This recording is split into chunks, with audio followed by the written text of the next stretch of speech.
और बड़ी खबर आपको बता दें, बीजेपी ने आरएलडी से सीट बंटवारे का ऐलान कर दिया है और बागपत और बिजनौर की सीट आरएलडी के कोटे में चली गई है। ये बड़ी खबर आप देख रहे हैं, 2 सीटें दी गई हैं आरएलडी को। पश्चिमी उत्तर प्रदेश में अच्छा जनाधार है आरएलडी का और हाल ही में आरएलडी के साथ हुआ गठबंधन, जिसके बाद ये तय हुआ कि बागपत की सीट और बिजनौर की सीट जो है वो दे दी गई है आरएलडी को। अमिताभ सिन्हा हमारे साथ, हमारे वरिष्ठ सहयोगी जुड़ गए हैं। अमिताभ जी, आप कह भी रहे थे अभी चर्चा में कि 2 सीटें दी जाएंगी आरएलडी को और वो दे दी गई। बिल्कुल, अभी दे दी गई हैं। अभी बैठक में यह फाइनल अंतिम रूप दे दिया गया है। अब औपचारिक ऐलान अभी बाकी है दोनों पार्टियों के द्वारा, लेकिन उच्च पदस्थ सूत्र यही बता रहे हैं कि बिजनौर की सीट और बागपत की सीट, ये दोनों सीटें दी जा रही हैं आरएलडी को। और साथ ही साथ एक और जो खबर है वो ये है कि घोसी की सीट जो उत्तर प्रदेश की है वो सीट जाएगी राजभर की पार्टी को। तो ये 3 सीटें हैं जो सहयोगियों को देने का ऐलान बीजेपी जल्दी ही करेगी, लेकिन अभी सूत्र बता रहे हैं कि इन तीनों सीटों के लिए सहयोगी को देने का फैसला आलाकमान ने कर लिया। कितना प्रभाव आप देखते हैं? वाकई में इन 2 सीटों पर बहुत प्रभाव है, बागपत और बिजनौर, और इनको आरएलडी को देना कितना फायदेमंद होगा भारतीय जनता पार्टी के लिए इस गठबंधन के लिहाज से?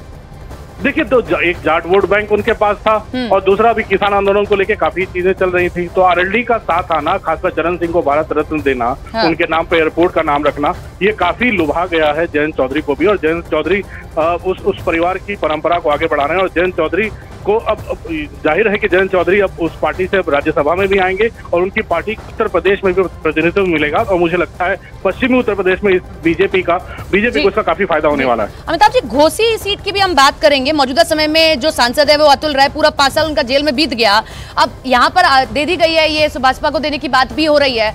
क्या लगता है कि कितना इस पर कमल खिलाने में कामयाब रहेगी या कितना गठबंधन के जो उम्मीदवार है जीत पाएंगे?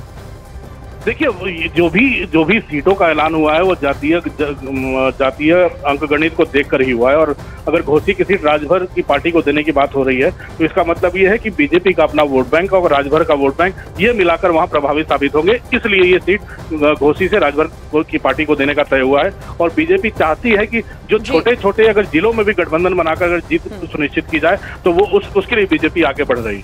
छत्रप की राजनीति को बहुत बेहतर तरीके से करना जानती है भारतीय जनता पार्टी, और 2 सीटों का जो ये बंटवारा हुआ है आरएलडी को दिया गया, इससे समझ भी आता है। बहुत बहुत शुक्रिया अमिताभ जी आपका।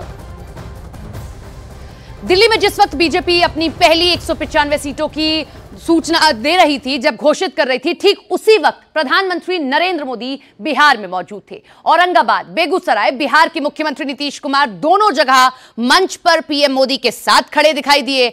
यह तस्वीर इंडी गठबंधन के लिए आम चुनाव में सबसे बड़ी चोट करने वाली तस्वीर है। इंडी गठबंधन ने अब तक सीट शेयरिंग तक पर बात नहीं की है, फॉर्मूले तय नहीं हो पाए हैं। यहां बीजेपी ने 195 उम्मीदवारों की सूची सार्वजनिक कर दी है। नरेंद्र मोदी जिंदाबाद, नरेंद्र मोदी जिंदाबाद। कोयले के ढेर तो देखे थे, नोटों के ढेर देख रहे हैं। आपका पैसा है, ये झारखंड के गरीब आदिवासियों का पैसा है।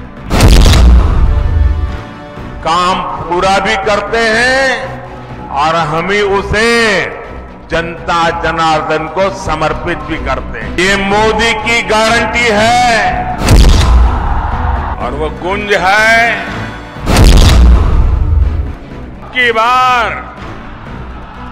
अब की बार 400 पार। तो यही आग्रह करूंगा कि एक बार खड़ा होकर के आदरणीय प्रधानमंत्री जी का स्वागत करिए, अभिनंदन करिए। काहे खड़पड़ चुप है, कर खड़ा हो। बीच में कौन खड़ी है? अरे 2 महिला काहे बैठी हुए, खड़ा हो। 2024 आम चुनाव की सबसे तगड़ी तस्वीर आपकी स्क्रीन पर है।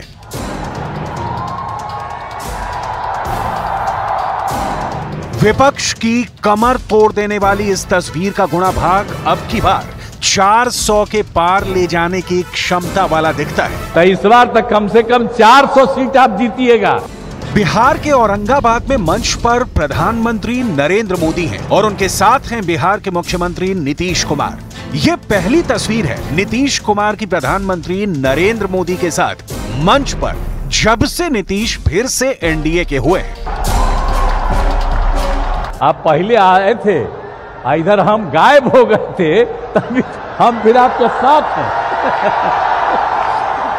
हम आपको आश्वस्त करते हैं कि अब इधर उधर होने वाले नहीं हैं, हम रहेंगे आप ही के साथ। उनकी पार्टी के बड़े बड़े नेता भी इस बार बिहार में लोकसभा का चुनाव लड़ने के लिए तैयारी नहीं हो रहे हैं। बिहार एनडीए के लिए स्वर्ग जैसा है। पिछले लोकसभा के आंकड़े एनडीए की बम्पर जीत की संभावना से भरे हैं। नीतीश कुमार 2019 में भी एनडीए में थे और तब एनडीए ने बिहार की कुल 40 सीटों में से 39 सीटों पर जीत दर्ज की थी। बिहार के लोकसभा चुनाव के रिकॉर्ड में और क्या क्या दर्ज है, इसकी डिटेल आगे दिखाएंगे। अभी पश्चिम बंगाल में सियासत के दहकते सवालों की बरसात करते प्रधानमंत्री नरेंद्र मोदी को सुनिए। के दबाव में इन सारे नेताओं ने रात दिन लड़ाई लड़ी, माताओं बहनों के सम्मान के लिए लड़ाई लड़ी, लाठियां खाई, मुसीबतें झेली। बीजेपी के दबाव में आखिरकार कल बंगाल पुलिस ने आपकी ताकत के सामने झुक करके उस आरोपी को गिरफ्तार करना पड़ा। संदेश खाली के सुलगते शोलों को सियासी हवा में उछाल देना, झारखंड में पावर पॉलिटिक्स को विकास के एजेंडे वाली राजनीति के तौर पर सेट कर देना और चुनाव से ऐन पहले करोड़ों करोड़ के प्रोजेक्ट का ऐलान, सब एक साथ एकदम सबका साथ सबका विकास वाली पटरी पर तेज रफ्तार से दौड़ने वाली रैलियों का 48 घंटे के भीतर रेला लगा देना। प्रधानमंत्री नरेंद्र मोदी की यही कार्यशैली है, यही 24/7 एक्शन वाली रणनीति है जिसे जनता सुन रही है और बीजेपी मान रही है कि अब की बार 400 के पार। अब की बार 400 के पार। एक ही गुंज है। मैं अभी आ रहा था तो वो गुंज यहां पर भी सुनाई देती है और वो गुंज है अब की बार 400 पार, अब की बार, अब की बार, अब की बार। धनबाद झारखंड, हुगली पश्चिम बंगाल, कृष्णानगर पश्चिम बंगाल, बिहार। प्रधानमंत्री नरेंद्र मोदी की नजर इस वक्त उस सिस्टम पर है जो आरोपियों के खिलाफ सियासी फायदे के लिए खड़ा दिख रहा है, जिसका दामन भ्रष्टाचार के दागों से भरा हुआ है। विपक्ष के पास बीजेपी से लड़ने की बिना शक्ति वाली सोच के खिलाफ प्रधानमंत्री नरेंद्र मोदी क्लियर है। झारखंड हो या पश्चिम बंगाल, जो भ्रष्टाचार करेगा, भ्रष्टाचार के आरोपियों को लिहाफ ओढ़ाकर बचाएगा, उसे छोड़ूंगा नहीं। प्रधानमंत्री नरेंद्र मोदी जनता की राय पूछते हैं, जनता कहती है यस। टीएमसी के राज में टीएमसी का ये अपराधी नेता करीब करीब 2 महीने तक फरार रहा।